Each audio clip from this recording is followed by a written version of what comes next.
Assalamualaikum warahmatullahi wabarakatuh. Teman-teman, selamat datang kembali di Dollar Hunter. Jadi di sini kita akan update informasi mengenai perkembangan dan peristiwa terkini yang terjadi di seputar dunia cryptocurrency, teman-teman. Namun seperti biasa, sebelum kita berbicara tentang dunia kripto, mari hari ini kita berdoa bersama-sama, memohon pada Allah agar kita semua senantiasa diberikan nikmat berupa kesehatan dan juga diberikan keberkahan dalam setiap rezeki yang kita terima pada hari ini, teman-teman. Oke teman-teman, hari ini kita akan membahas tentang PP Coin. Hari ini PP mengalami penurunan sebesar 2,97%, diperdagangkan di angka 0,1148 rupiah, menempati peringkat ke-36 di Coin Market Cap, teman-teman. Jadi kita akan membahas informasi beberapa info tentang PP Coin. Jadi kita lihat di sini bahwa untuk aktivitas perdagangan dan volatilitas tinggi, jadi pola perdagangan jangka pendek, data menunjukkan aktivitas perdagangan PP ini didominasi oleh strategi jangka pendek, teman-teman. Jadi misalnya di sini ada trader yang bernama James Wynn mengalami likuidasi berulang pada posisi long PP dengan leverage 10 kali. Kemudian untuk rata-rata waktu holding token PP di Solana, jadi PP ini banyak diperjualbelikan di jaringan Solana, teman-teman.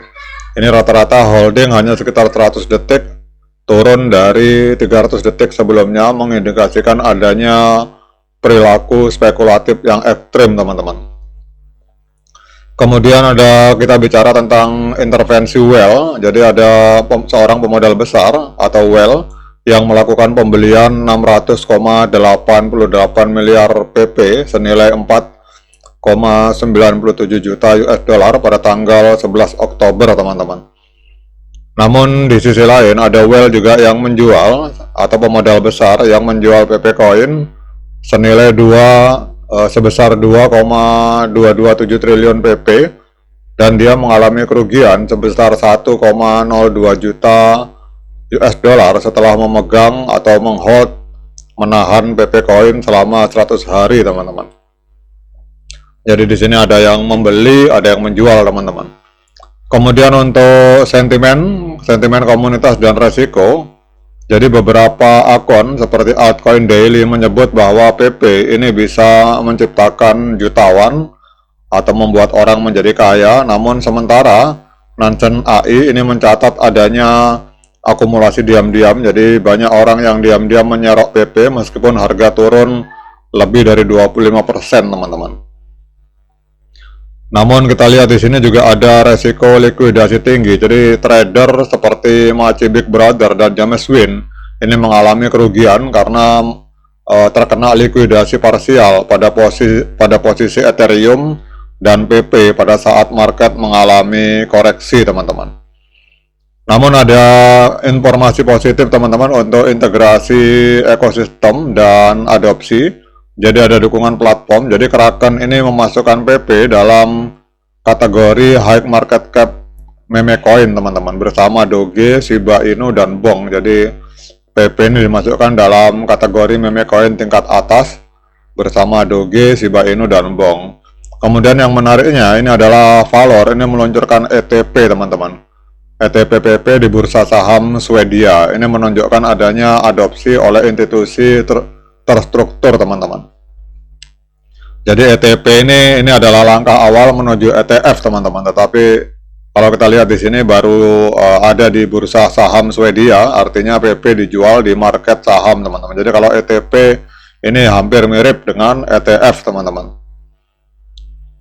Kemudian kita lihat lagi untuk kesimpulannya. Jadi PP ini menunjukkan volatilitas yang cukup ekstrim dan aktivitas spekulatif yang tinggi didorong oleh sentimen komunitas dan intervensi whale. Meskipun diadopsi oleh beberapa platform, resikonya signifikan, terutama adanya likuidasi, manipulasi, dan fluktuasi regulasi. Jadi investor disarankan berhati-hati dan memprioritaskan manajemen resiko ketat, teman-teman. Namun kalau saya pribadi, teman-teman, istilahnya kalau teman-teman main di token meme, itu memang harus pakai uang dingin, teman-teman, karena token meme itu tidak memiliki fundamental. Nah, sekarang kita akan lihat secara teknikal teman-teman. Kalau kita melihat di time frame bulan, ini tren dari PP ini masih tren penurunan teman-teman. Karena harga ini masih berada di bawah EMA 13 dan EMA 21 di time frame hari. Kemudian untuk time frame mingguan weekly ini juga sama. Kita lihat di sini harga juga masih berada di bawah EMA 13 dan EMA 21 di time frame mingguan. Kemudian kita turun ke time frame hari, ini juga sama teman-teman. Jadi kita lihat untuk harga masih berada di bawah EMA 13 dan EMA 21. Artinya untuk PP Coin secara teknikal ini di time frame bulan, time frame mingguan, dan di time frame hari ini tetap trennya masih tren penurunan karena harga itu masih berada di bawah EMA 13 dan EMA 21 teman-teman. Namun kita akan lihat untuk analisa teknikal dari TradingView teman-teman. Ini TradingView menganalisa pergerakan PP di market Binance. Jadi kita lihat di sini untuk time frame bulan teman-teman. Jadi ini kalau kita lihat nih banyak sekali beberapa moving average dipakai. Ada exponential moving average, ada simple moving average. Jadi kalau kita lihat di sini untuk moving average-nya ini untuk time frame bulan ini strong sell teman-teman atau penjualan kuat. Dan untuk osilatornya juga sama penjualan, sehingga kesimpulan penggabungan antara moving average dan osilator di time frame bulan ini adalah strong sell atau penjualan kuat teman-teman. Jadi kelihatannya angka penjualan itu jauh lebih kuat daripada pembelian teman-teman. Artinya trennya masih tren penurunan. Kemudian untuk time frame mingguan, untuk sinyal dari TradingView ini untuk rata-rata pergerakan strong sell atau penjualan kuat, untuk osilatornya netral, tetapi penggabungan antara rata-rata pergerakan dan osilator ini untuk rangkumannya untuk time frame minggu ini juga masih tekanan jual kuat teman-teman. Jadi masih lebih banyak orang menjual daripada membeli token PP pada hari ini.